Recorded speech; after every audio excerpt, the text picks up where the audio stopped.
하나님의 말씀 함께 나누도록 하겠습니다. 하나님의 말씀 사무엘상 23장 1절로 5절까지 말씀입니다. 상황에 지배받지 않으려면 어떻게 해야 될지에 대해서 우리 사무엘상 23장 1절로 5절 말씀 통하여 하나님의 말씀 듣도록 하겠습니다. 한 절씩 교독합니다. 제가 먼저 1절 읽겠습니다. 사람들이 다윗에게 전하여 이르되 보소서 블레셋 사람이 그일라를 쳐서 그 타작 마당을 탈취하더이다 하니 이에 다윗이 여호와께 묻자와 이르되 내가 가서 이 블레셋 사람들을 치리이까 여호와께서 다윗에게 이르시되 가서 블레셋 사람들을 치고 그일라를 구원하라 하시니 다윗의 사람들이 그에게 이르되 보소서 우리가 유다에 있기도 두렵거든 하물며 그일라에 가서 블레셋 사람들을 군대를 치는 일이리까 한지라 다윗이 여호와께 다시 묻자온데 여호와께서 대답하여 이르시되 일어나 그일라로 내려가라 내가 블레셋 사람들을 내 손에 넘기리라 하신지라. 함께 읽습니다. 다윗과 그의 사람들이 그일라로 가서 블레셋 사람들과 싸워 그들을 크게 쳐서 죽이고 그들의 가축을 끌어오니라. 다윗이 이와 같이 그일라 주민을 구원하니라. 아멘. 제가 최근에 재밌게 보고 있는 책이 나는 나무에게 인생을 배웠다라는 책이에요.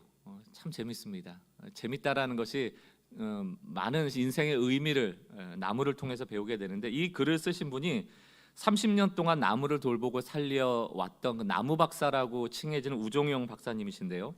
그 책 안에 보면 그 내셔널 그래픽의 보도가 나옵니다. 인간은 하루에 그 150번 정도 고민을 한대요. 고민이라는 게 뭘 선택해야 될까? 이런 상황이 하루에도 150번.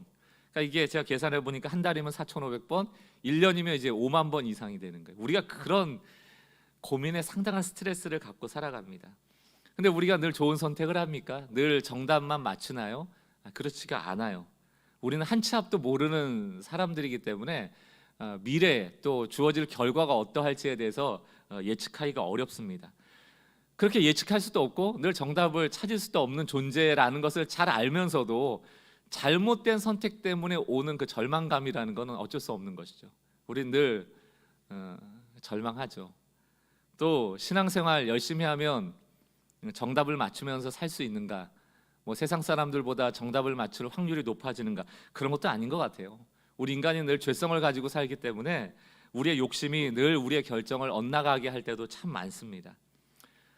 그러니까 우리의 인생은 어찌 보면 그러한 잘못된 결정을 통해서 참 하나님의 은혜가 필요한 존재구나라는 것을 깨달으면서 한 걸음 한 걸음 시행착오를 통해서 성숙의 발걸음을 해나가는 것이죠.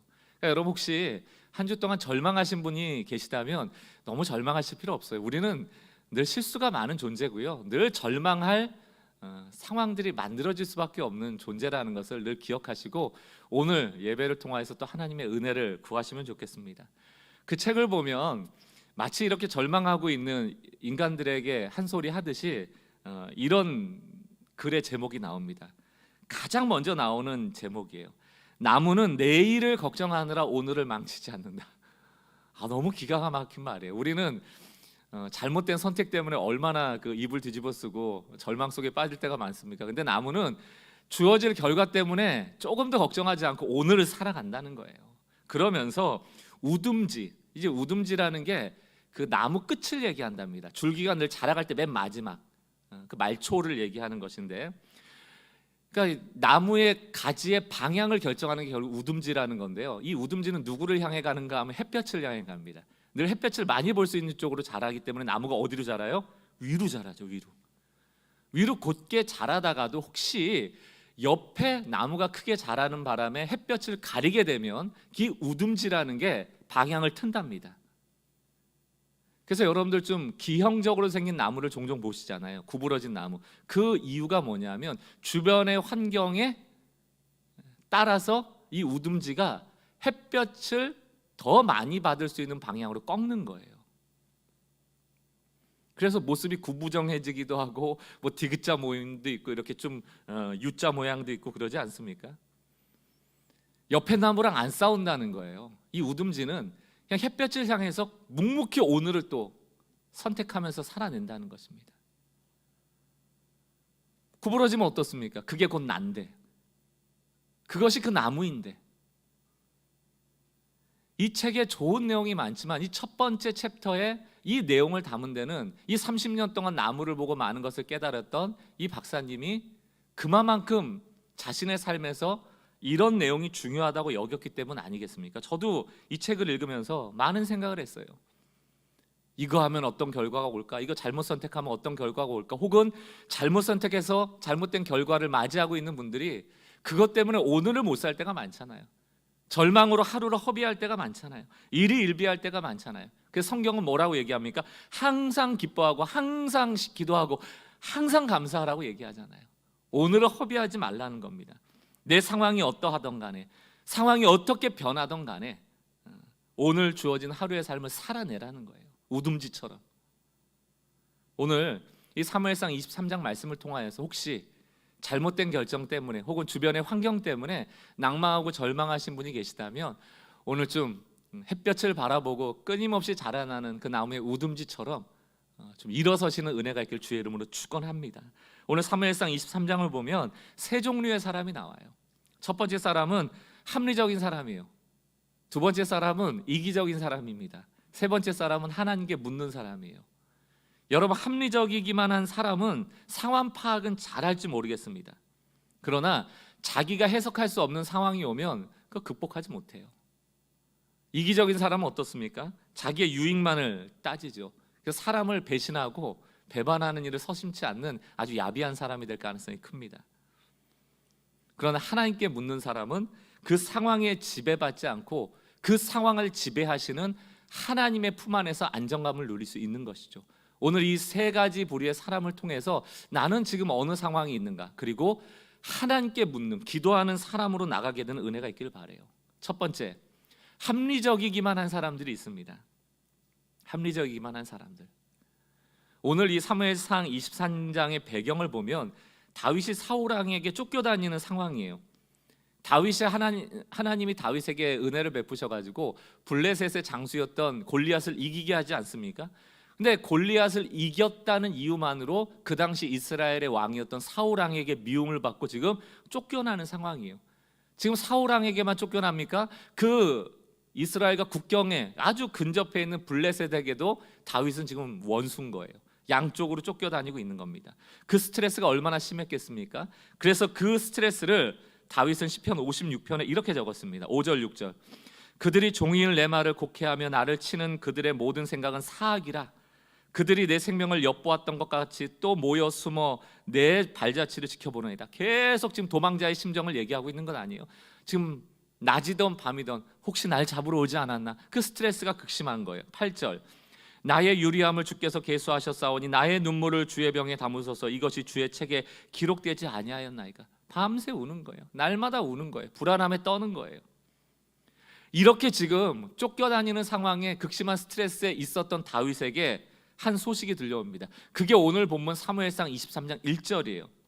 우리 같이 한번 읽어볼까요? 시작. 사람들이 다윗에게 전하여 이르되 보소서 블레셋 사람이 그일라를 쳐서. 지금 그일라 사람이 블레셋 사람에게 어려움을 당하고 있다는 거예요. 그일라는 어디냐 하면 블레셋하고 이스라엘의 그 국경 지역 근방에 있었던 곳입니다. 그러니까 블레셋 사람이 지금 그일라를 쳐서 지금 먹을 것을 훔치러 온 거예요. 누군가가 다윗에게 이 얘기를 왜 전했겠습니까? 이전에 블레셋의 골리앗을 이겼던 경험이 있잖아요. 블레셋으로부터 구원했던 사람이 다윗이잖아요. 그러니까 이번에도 그일라를 구원해 달라는 것 아닙니까? 여러분들 한번 질문해 볼게요. 여러분이 다윗이라고 생각해 봅시다. 지금 사울 왕에게 블레셋에게 원수가 되어서 쫓겨나고 있는 상황이에요. 지금 도망자의 신세예요. 내 코가 석자인데 지금 그일라를 도와야 될 상황에서 이 중에 누가 선뜻 그일라를 도우러 나서겠습니까? 그리고 사실 그 당시 이스라엘의 왕이 누구예요? 사울 왕 아닙니까? 그일라라는 이스라엘의 한 지역이 블레셋의 침공을 받고 있다면 누가 도와줘야 되는 거예요? 사울 왕이 도와줘야 되잖아요. 그런데 사울 왕은 지금 다윗을 잡기에 혈안이 돼 있고 나라 걱정은 지금 안 하고 있는 겁니다. 하나님의 뜻이 어디 있는지는 생각도 안 하고 있어요. 그러니 그일라를 도울 사람은 다윗밖에 없다. 다윗에게 얘기를 하고 있는 거예요. 이 소식을 다윗과 함께 들었던 사람이 있어요. 이 굉장히 합리적인 사람들입니다. 이성적이고 굉장히 논리적이에요. 그 사람들이 3절에 그 상황을 듣고 이렇게 얘기합니다. 세 번역으로 읽어볼게요. 그러나 다윗의 부하들이 어떻게 해요? 반대하고 나섰다. 뭐 당연한 거 아닙니까? 내 코가 석자인데. 우리는 여기 유다에서도 이미 가슴을 졸이고 살고 있는데 우리가 그 일나로 출전하여 블레셋 병력과 마주친다면 얼마나 더 위험하겠습니까? 가면 안 된다는 거예요. 현실을 직시한 겁니다. 현실을 정확히 해석한 거예요. 문제는 합리적이고 이성적이고 논리적으로 상황을 파악하고 현실을 직시했지만 문제는 하나님의 뜻과 달랐다는 거예요.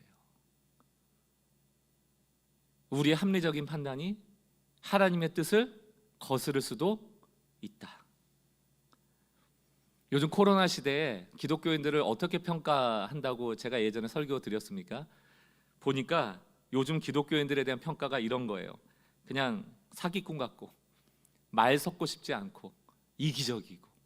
그러다 보니까 우리가 실수하기 쉬운 게 뭐냐면 그리스도인들은 합리적이어야 돼, 상식적이어야 돼. 이 정도 수준에 머무는 것을 그리스도인이다라고 착각하고 그냥 선하게만 살면 되지라는 굉장히 율법적인 신앙으로 돌아갈 위험성이 크다.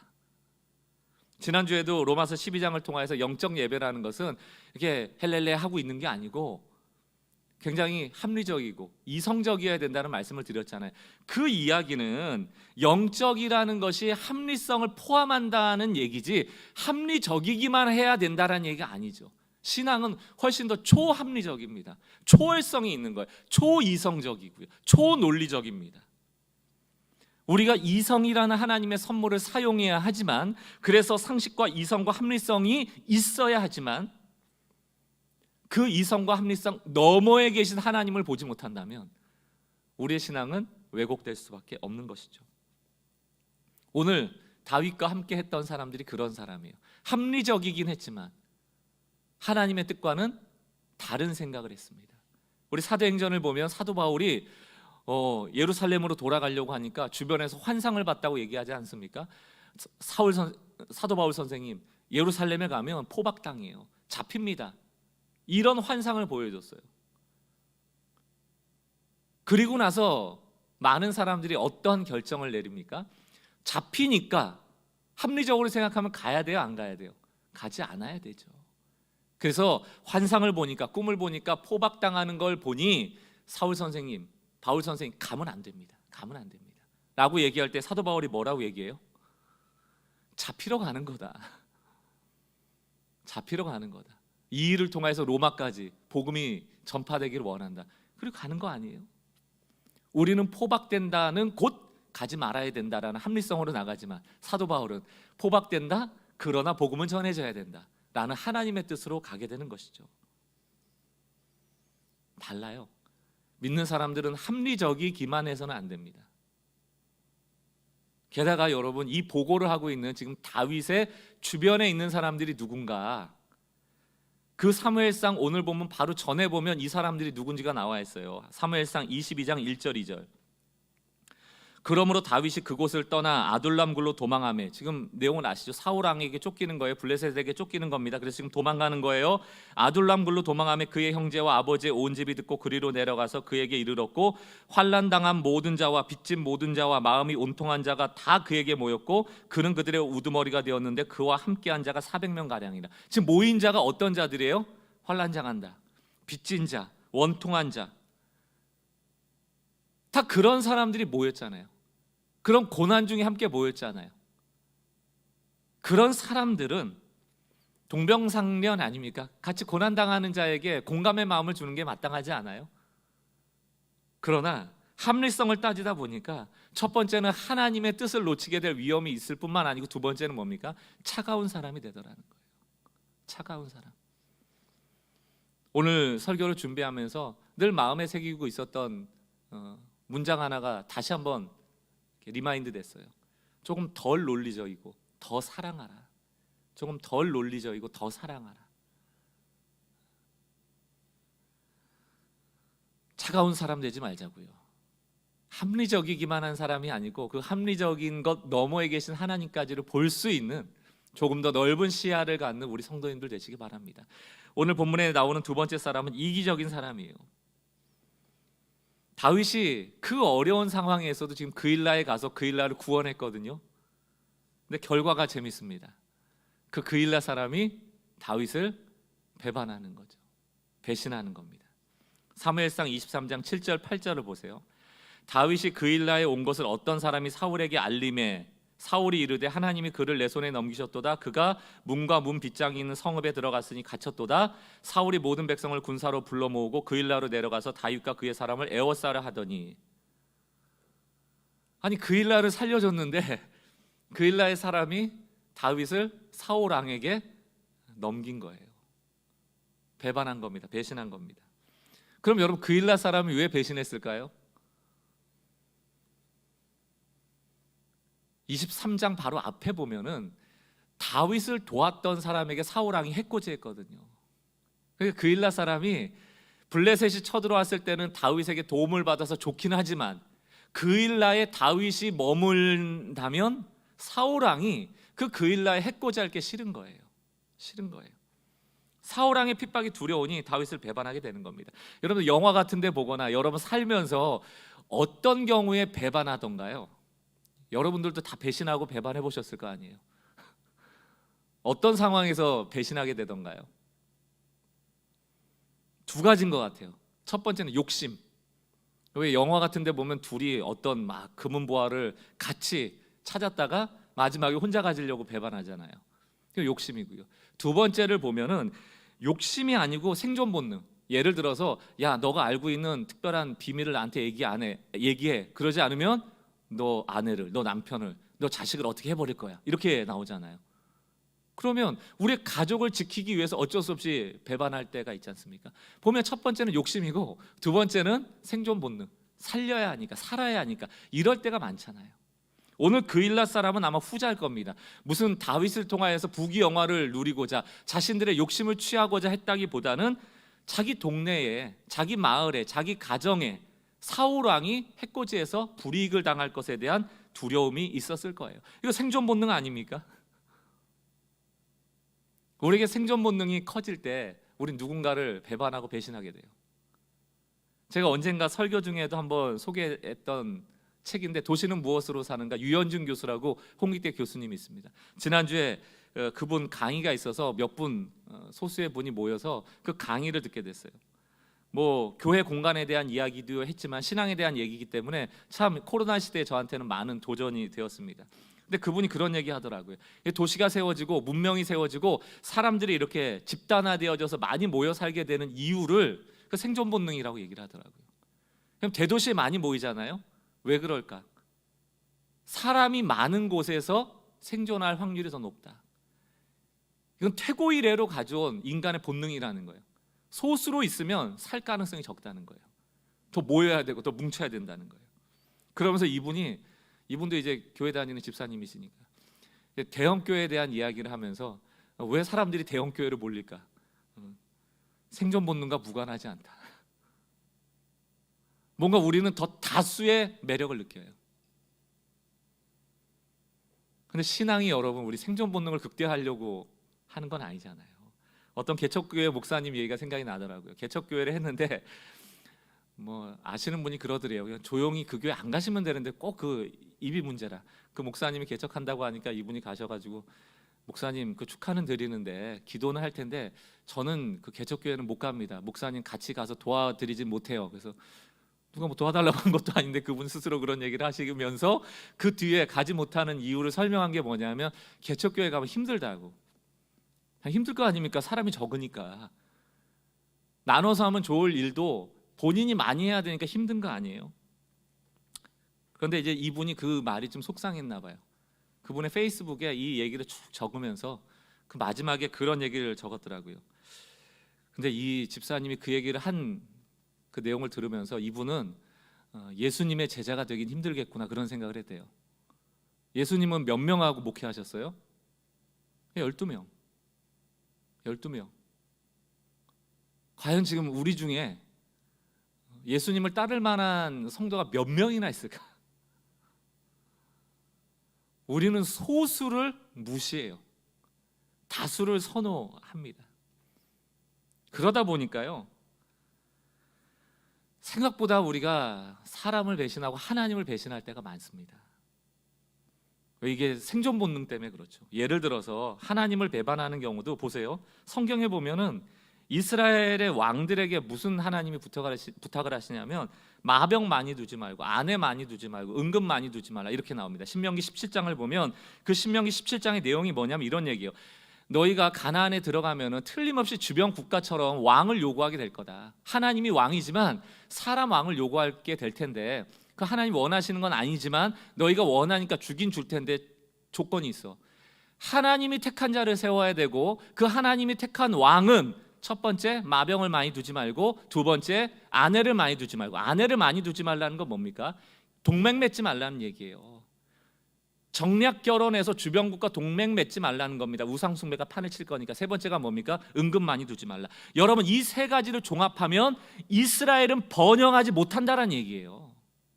마병이 없는데 동맹을 안 맺었는데 은금이 없는데 번영할 수 있어요? 이 얘기를 자세히 들여다보면 생존 본능이 떨어질 수밖에 없는 얘기입니다. 위험한 얘기예요. 그래서 하나님을 배반하는 거예요. 배신하는 거예요.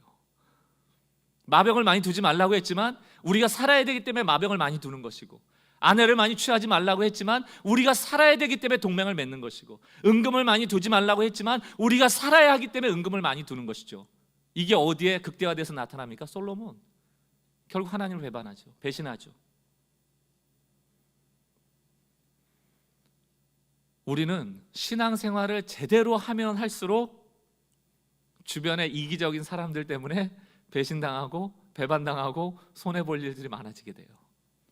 우리가 신앙생활을 제대로 하면 할수록 우리는 조금 더 이타적인 사람이 되고 조금 덜 이기적인 사람이 될 수밖에 없습니다. 성경을 보면 이스라엘이 번영할 때마다 하나님을 배신했어요. 그들이 번영할 때마다 우상 숭배가 판쳤습니다. 결국 나의 생존 본능 때문에 하나님을 배반하지 않는 존재가 되려면 그 번영을 포기하고 하나님을 붙잡을 수 있는 레디컬한, 굉장히 극단적인 신앙이 우리에게 요구된다는 것이죠. 이 중에 이기적이지 않은 사람은 아무도 없습니다. 그러나 우리의 신앙을 통하여서 이기심을 억누르고 이타적인 존재가 되도록 나는 날마다 죽노라를 외치면서 하루하루 살아가야 되는 것이죠. 두 가지 부류의 사람을 봤어요. 첫 번째는 합리적이기만 한 사람, 두 번째는 이기적인 사람. 세 번째 사람이 나옵니다. 세 번째 사람은 바로 우리가 본받아야 될 하나님께 묻는 사람이죠. 기도하는 사람입니다. 합리적인 사람은 기도하지 않아요. 자기의 판단이 옳을 거다라고 믿기 때문에 하나님께 의뢰하지 않습니다. 이기적인 사람도 당연히 기도하지 않죠. 생존 본능이 강한데 자기의 생존 본능이 이끄는 대로 가지 기도하지 않아요. 사울왕 한번 볼까요? 사무엘상 23장 7절 보니까 다윗이 그일라에 온 것을 어떤 사람이 사울에게 알림해 사울이 이르되 뭐라고 얘기합니까? 하나님이 그를 내 손에 넘기셨도다. 이게 우리가 하는 실수라니까요. 안 물어봐요. 나한테 좋은 상황이 오면 하나님이 해주셨다고 그냥 믿어버리는 거예요. 늘 하나님은 내 편이라고만 생각하는 거예요. 내가 어떻게 살아가는지는 조금도 고민하지 않고 그냥 좋은 일 주면 다 하나님은 내 편이라고 생각하는 거예요. 이제 다윗 잡게 됐으니까 하나님이 내 편이라는 거예요. 한국교회 안에 교만과 오만이 판치는 상황 속에서 얼마나 이런 오만함들이 많이 있는지 몰라요. 자기가 기도하면 다 된대요. 너무나도 자기중심적이죠. 자만한 사람들이죠. 하나님이 제일 싫어하는 사람은 교만한 자입니다. 자만한 자입니다. 오만한 자입니다.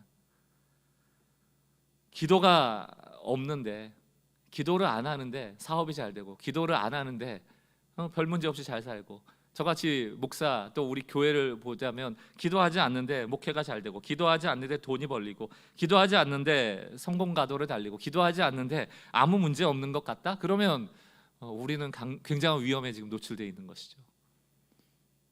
뭐가 문제가 생긴 것이죠. 선지자 사무엘은 기도를 쉬는 것을 죄라고 명명하지 않습니까? 나는 하나님 앞에 기도를 쉬는 죄를 범하지 않겠다. 오늘 본문에 하나님의 마음에 합하였던 자 다윗은 기도합니다. 하나님께 묻고 그분의 뜻을 듣죠. 합리적인 사람들이 쌓여 있어요, 주변에. 그들은 그 일날을 도우러 가면 안 된다고 얘기합니다.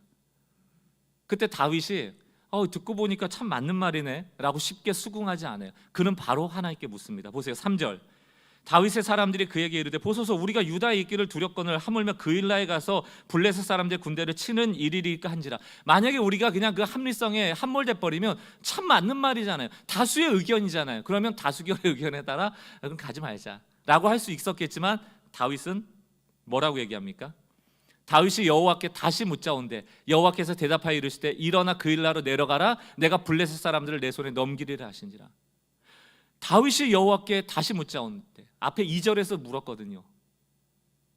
또 한번 물어보는 거예요. 또 이기적인 사람들이 배신한 상황 속에서도 다윗은 기도합니다. 8절을 보세요. 사울이 모든 백성을 군사로 불러 모으고 그 일라로 내려가서 다윗과 그의 사람을 에워싸려 하더니 그때 다윗이 13절 뭐라고 되어 있습니까?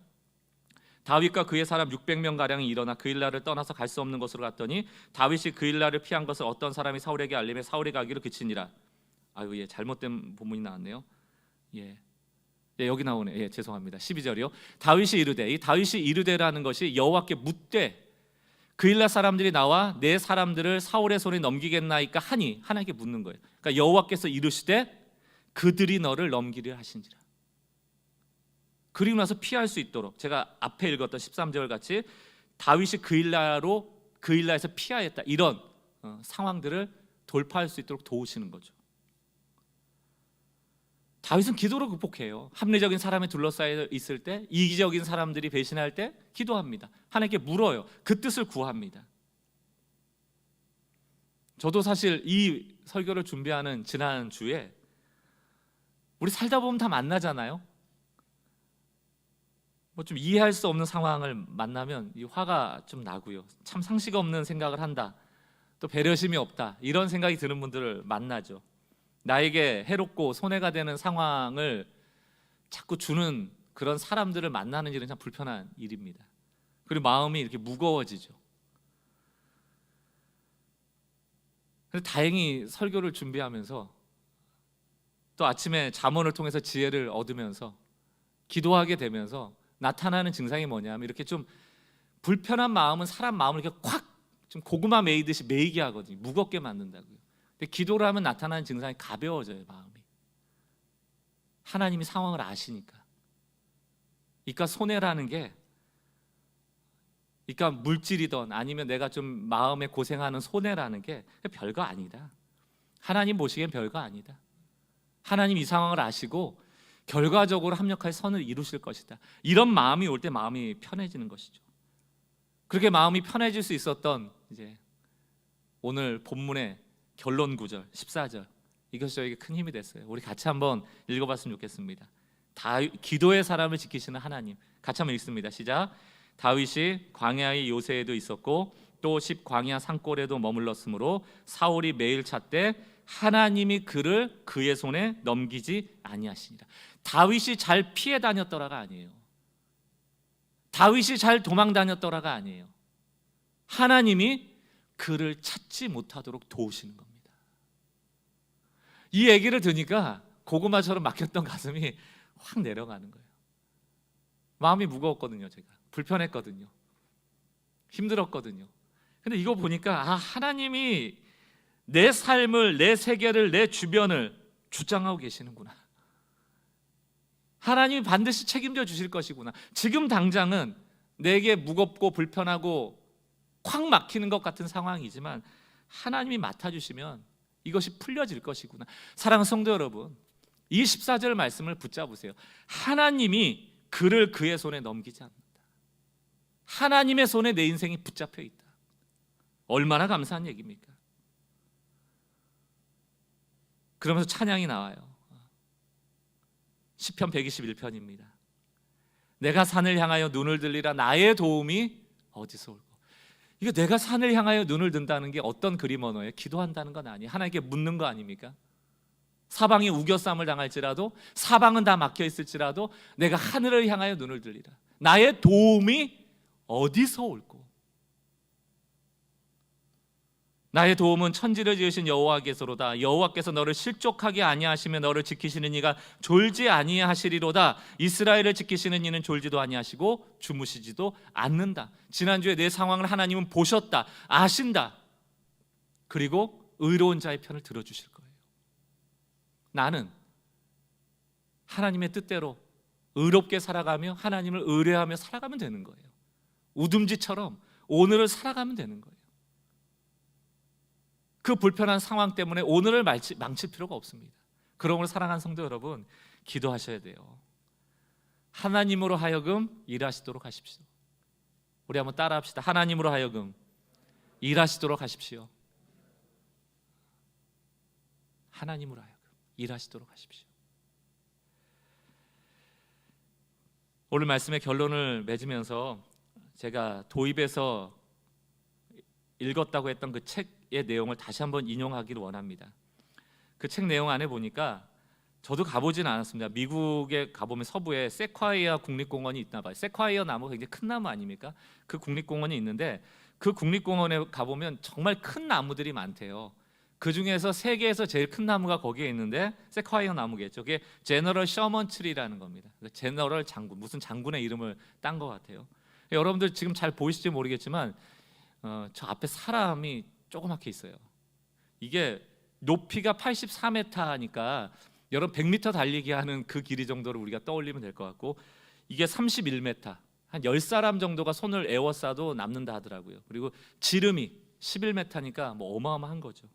무게가 1400톤, 나이가 한 2300년 정도 됐다, 이렇게 되어 있습니다. 굉장히 큰 나무예요. 이 나무는 외부의 웬만한 강풍이나 어떤 상황에 따라서 넘어지지 않아요. 근데 이 나무가 무너질 수 있는 유일한 이유가 하나 있습니다. 이 나무가 무너질 수 있는 그게 뭐냐면 이 나무 스스로 자기의 무게를 견디지 못할 때 무너져요. 그리고 이 무게를 견딜 만큼 뿌리가 단단하지 못하게 지탱하지 못하면 이거 무너져요. 그러니까 결국 이 나무의 생사는 누구에게 달려 있는가? 자신에게 달려 있고, 특별히 어디에? 뿌리가 이 높이와 무게를 지탱하는가의 문제예요. 그래서 여러분, 나무들은 이 씨를 뿌리고 나서 한 20-30m 높은 나무로 올라가는 나무의 경우는 특히 이 뿌리 내리는데 오랜 시간을 투자한다고 얘기를 합니다. 그래서 나무에 유형기라는 게 있대요. 유형기. 이 유형기라는 게 뭔가 찾아봤더니 뿌리에 온 힘을 쏟는 나무의 어린 시절을 말한대요. 바깥 상황과 상관없이 물줄기를 찾아 뿌리로만 내려가는 시기. 그거를 나무의 근성을 갖추는 시기다, 이런 거. 근성. 그러니까 그 나무가 커졌을 때 내가 이거 지탱할 거야, 이런 좀 근성이 있잖아요. 이 근성이 얼마나 강한가에 따라서 그 나무가 생존할 확률이 높아지는 거죠. 이 유형기 때는요, 바깥 상황과 상관없이 오로지 자기 자신과의 싸움을 싸우는 시기래요.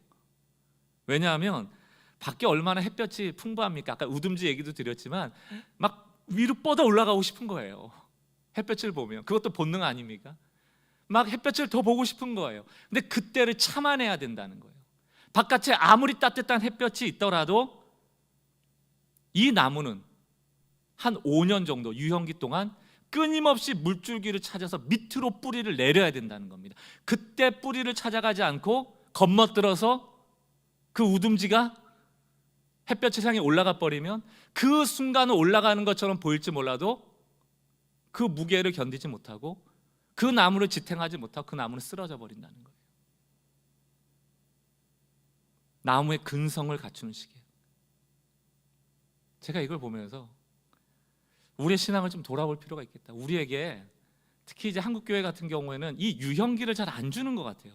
교회가 그냥 등록하면 어서 오세요 하고 막 봉사시키고 어디 배치하고 이러다 보니까 신앙생활에 있어서 뿌리를 내리는, 그 복음에 좀 충분히 뿌리를 내린 이후에 세상 속에 나가서 하나님의 선교를 꿈꾸면서 전도할 수 있는 사람으로 만드는 게 아니고 다 그냥 교회 안에 머물러서 교회 사람 만드는 데만 온통 힘을 쏟다 보니까 뿌리 없이 그냥 키만 커진 거예요.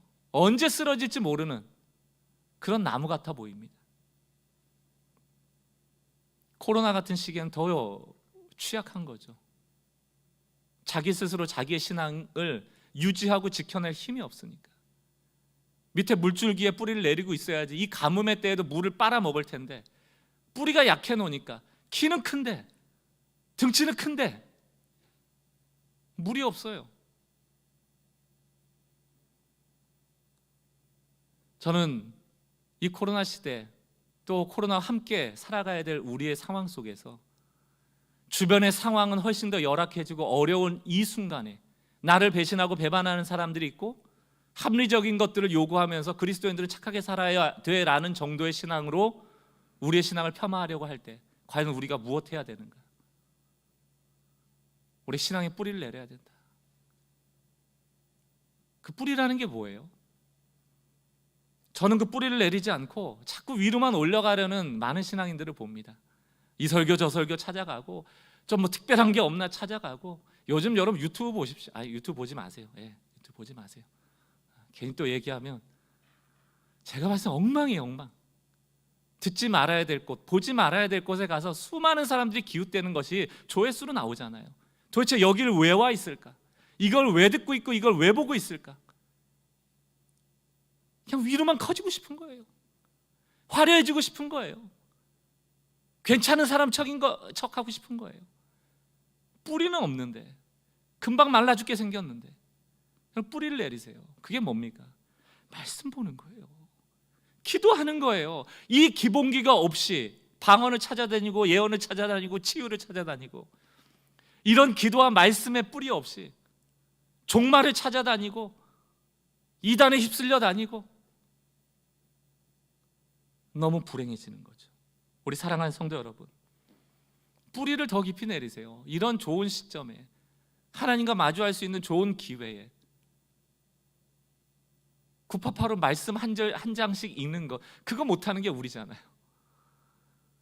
무슨 상황이 있을 때마다 좀 나의 합리성이 있지만 나의 계획이 있지만 나의 논리가 있지만 그럼에도 불구하고 하나님께 한번 물어보는 것, 속상할 때마다 그냥 입을 뒤집어 쓰는 게 아니고 하나님 아시죠라고 한번 하나님께 다가가는 것, 이게 안 되는데 어떻게 우리가 생존할 수 있습니까?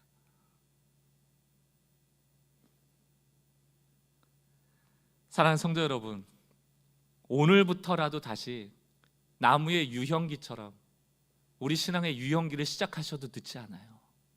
우리 남은 인생을 뿌리 없이 그럴듯하게 살아가는 것보다는 비록 사람들에게 보이기에는 몇 센치밖에 안 되는 짤뚱한 몽당한 나무 같아 보일지라도 그 나무에 뿌리를 내리고 언젠가는 그 뿌리에 줄기가 자라고 꽃이 피고 열매가 되어져서 나무다워지는 그날을 꿈꾸는 것이 훨씬 더 낫습니다.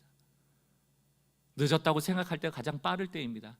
우리 사랑하는 성도 여러분, 기도와 말씀으로 나가셔서 매일 날마다 하나님의 말씀을 먹고 하나님이 주시는 인도하심에 따라 승리하시는 주의 백성들 되시기를 주의 이름으로 축원합니다. 스스로에게 이렇게 얘기해 봅시다. 나는 기도하는 사람이 될 것이다. 기도하는 사람이 될 것이다.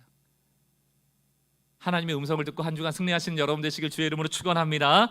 우리 같이 찬양하고 기도하고 말씀을 정리할 텐데요. 주여 당신의 한마디가 나를 살립니다. 세상 어떤 위로보다 내게 간절합니다. 주여 당신의 한마디가 날 일으킵니다. 넘어진 나를 붙들어 다시 세우십니다. 일어나고 싶으세요? 회복되고 싶으세요? 주의 음성을 들으십시오. 어느 모임에 참여하는 게 중요한 게 아니고 매 순간 여러분을 향한 하나님의 음성을 여러분 스스로 들을 수 있다면 우리 날마다 일어설 수 있어요. 그 은혜가 한 주간 주어지기를 바라며 우리 같이 한번 가사 생각하면서 찬양하겠습니다. 주여 주여 당신의 한마디가 나를 살립니다. 세상 어떤 위로보다 내게 간절합니다. 주여 당신의 한마디가 날 일으킵니다. 넘어진 나를 붙들어 다시 세우십니다. 오늘도 주 앞에 나와 내 귀를 엽니다. 내게 말씀하셔서 나를 새롭게 하소서. 주여 말씀하소서. 내가 듣겠나이다. 나의 귀를 들이니 주의 눈을 주소서. 주여 말씀하시니 내가 걷겠나이다.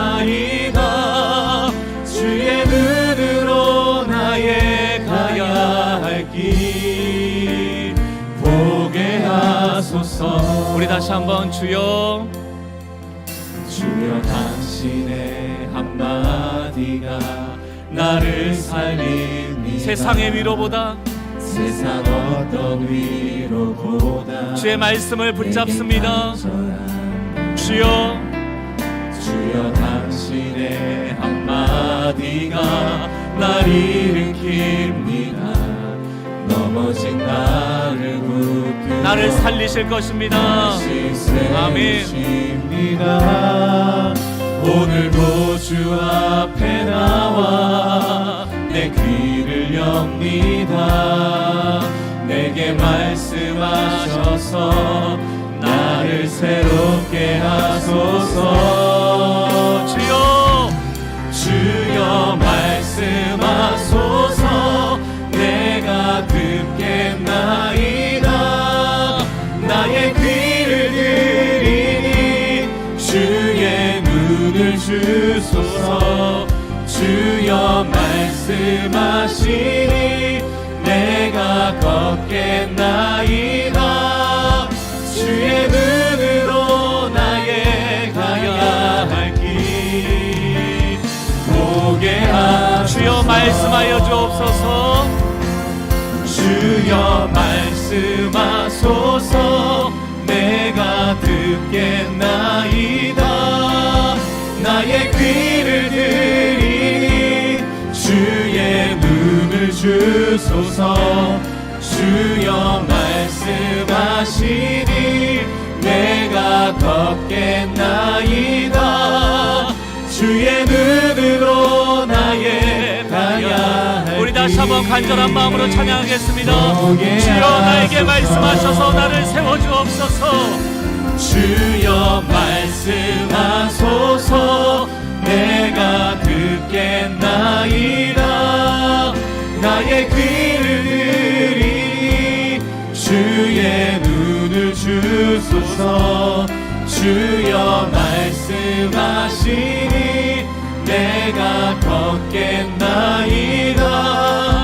주의 눈으로 나의 가야 할 길 보게 하소서. 이 시간 두 눈을 감고 여러분 간절히 바라세요. 주의 음성을 듣고 싶습니다. 제가 지난주에 이 사무엘상 23장 14절 말씀, 하나님이 그를 그의 손에 넘기지 않았다라는 이 말씀이 나도 그렇겠구나, 나도 붙잡아 주시겠구나, 나도 책임져 주시겠구나, 나도 악한 자의 손에 내버려 두지 않겠구나, 하나님이 나를 보호하시겠구나, 하나님의 주권 안에 내 인생이 붙잡혀 있구나, 나를 살렸던 것처럼 여러분도 살리는 말씀이 되길 바랍니다. 무엇 때문에 두려워하세요? 특히 여러분 생각이 많으신 분들, 여러분의 생각 안에서 맴도시는 분들, 그 생각 너머에 계신 하나님에게로 우리가 닿기를 원합니다. 그분의 지혜가 우리에게 부어질 때 우리가 생각지도 못하였던 길들이 열려지는 은혜를 맛보기를 원합니다. 여러분 오늘 주신 말씀을 붙잡고 기도하시고 합리성을 넘어서기를 원합니다. 이기적인 마음을 넘어 이타적인 삶이 될 뿐만이 아니고 이기적인 사람을 만났을 때 다윗처럼 저는 묻는 사람 되겠습니다. 그리고 신앙의 뿌리를 더 깊이 내리는 그런 삶을 한 주간 살아내겠습니다. 여러분이 주신 말씀 가지고 조용히 좀 입술을 열어서 소리내서 기도했으면 좋겠습니다. 조용히 입술을 열어 여러분 주신 말씀 붙잡고 통성으로 기도하겠습니다. 기도합니다.